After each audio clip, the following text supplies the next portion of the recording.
নমস্কার, আমি জয়ন্ত ঘোষাল বলছি।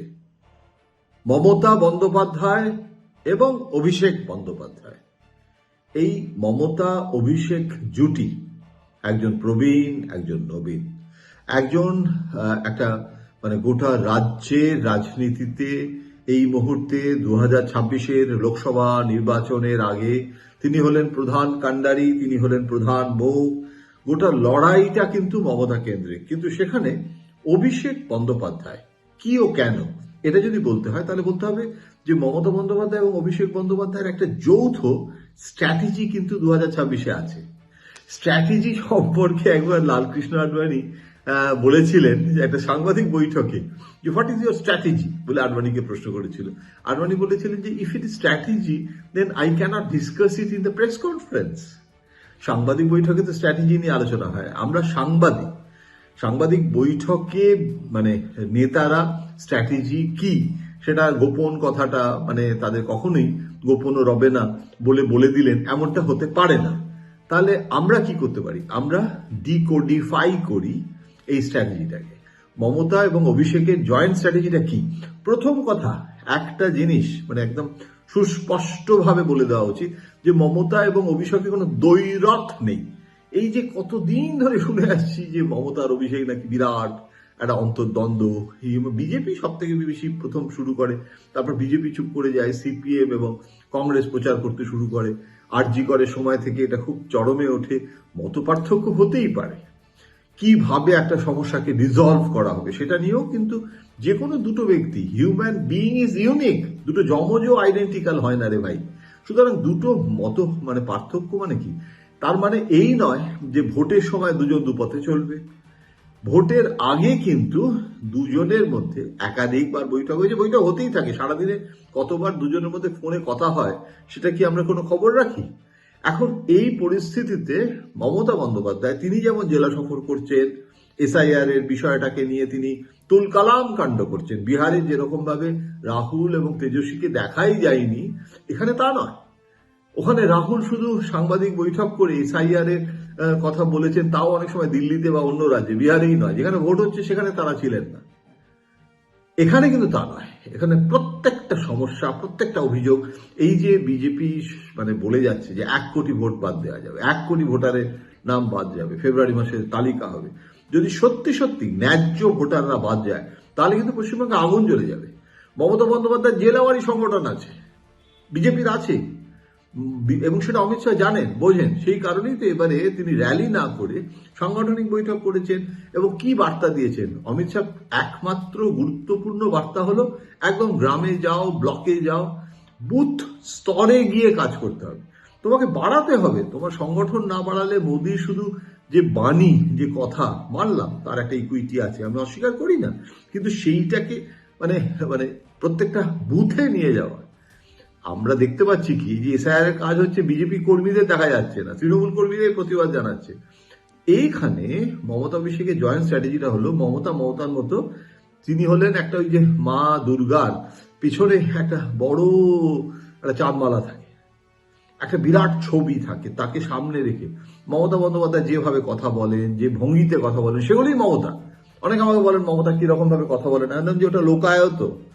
ওটা যদি মমতা বন্দ্যোপাধ্যায় পরিবর্তন করে ফেলেন আর অভিষেকের মতো কথা বলতে শুরু করেন, এবং উনি যদি কাঁধ ঝাঁকিয়ে বলেন আই থিঙ্ক, তাহলে আর মমতা থাকবেন না। সুতরাং অভিষেকের স্ট্র্যাটেজিটা কি?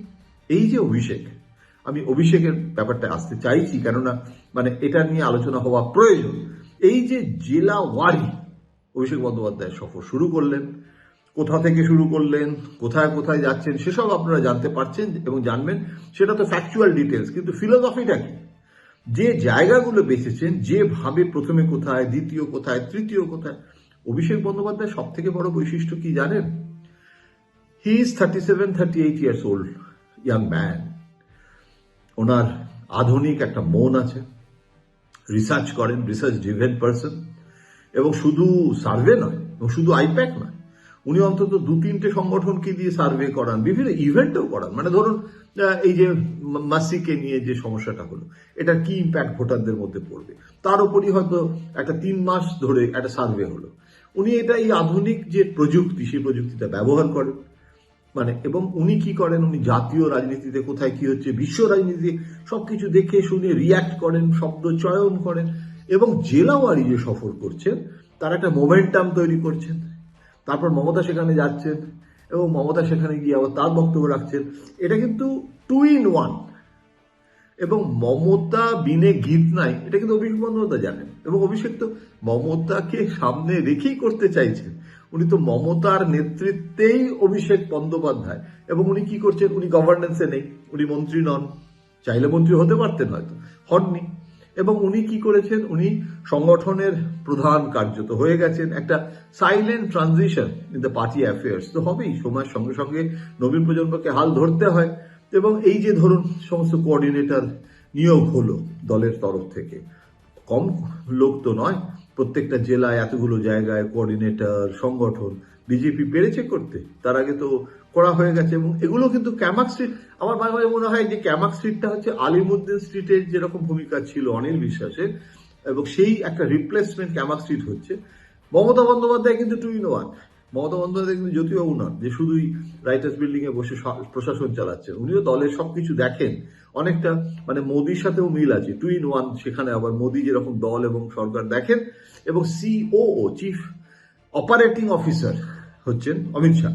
এখানে কিন্তু অভিষেক বন্দ্যোপাধ্যায় মমতার সাথে আলাপ আলোচনা করেন। আমরা সেগুলো, সেই বৈঠকগুলো প্রকাশ্যে আসে না। হয়তো কোনো একটা রোববার দিন কালীঘাটে বাড়িতে গেলেন, অভিষেক তার সাথে কথা হলো, ফোনে তো কতবার অজস্রবার কথা হচ্ছে। সুতরাং কি করিতে হইবে, অভিষেক কি করছে মমতা জানেন না তা নয়। মমতা অভিষেক বন্দ্যোপাধ্যায়ের ব্যাপারে প্রকাশ্যে যে কথা বলেন না মানে উনি অভিষেক কি করছে জানেন না তা তো নয় রে বাবা। সুতরাং সব মিলিয়ে জয়েন্ট স্ট্র্যাটেজিটা হচ্ছে যে এবারে গভর্নেন্সে অভিষেক নেই, কিন্তু গভর্নেন্সে কি কি হয়েছে সেটা একটা পাঁচালি থেকে শুরু করে মানে প্রত্যেকটা প্রকল্প, প্রত্যেকটা স্কিম, এবং কেন্দ্র কি কি করছে না, তার বঞ্চনা, তার ষড়যন্ত্র, তার অভিযোগ, এই সমস্ত কিছু অভিষেক কিন্তু তুলে ধরছেন।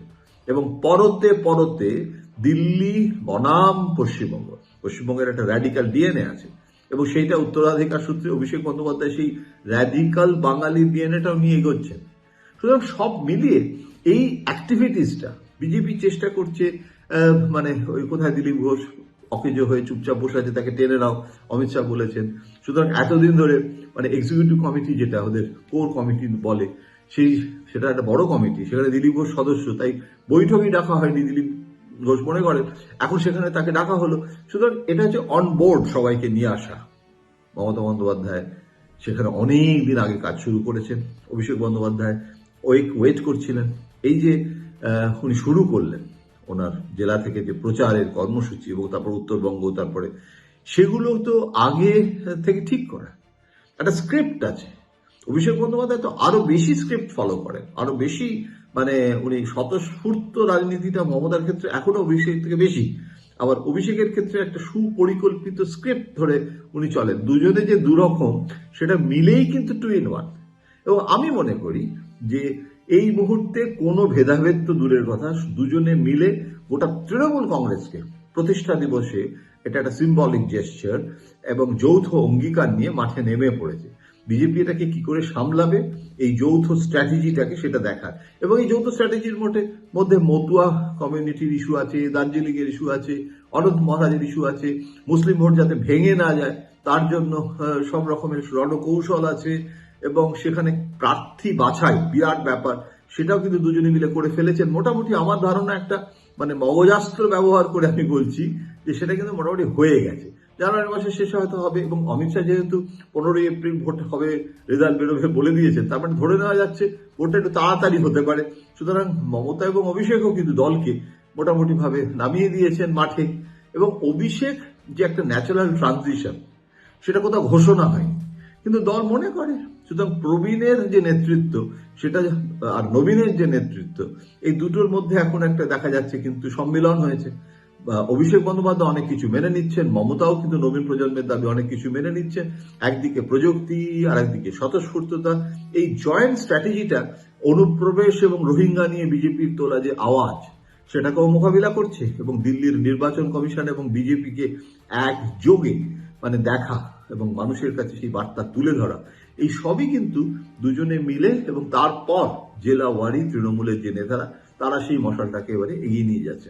এই রণকৌশলটা হচ্ছে কি সব থেকে বড় জিনিস, তার প্রয়োগ এবার আমরা দেখতে থাকবো।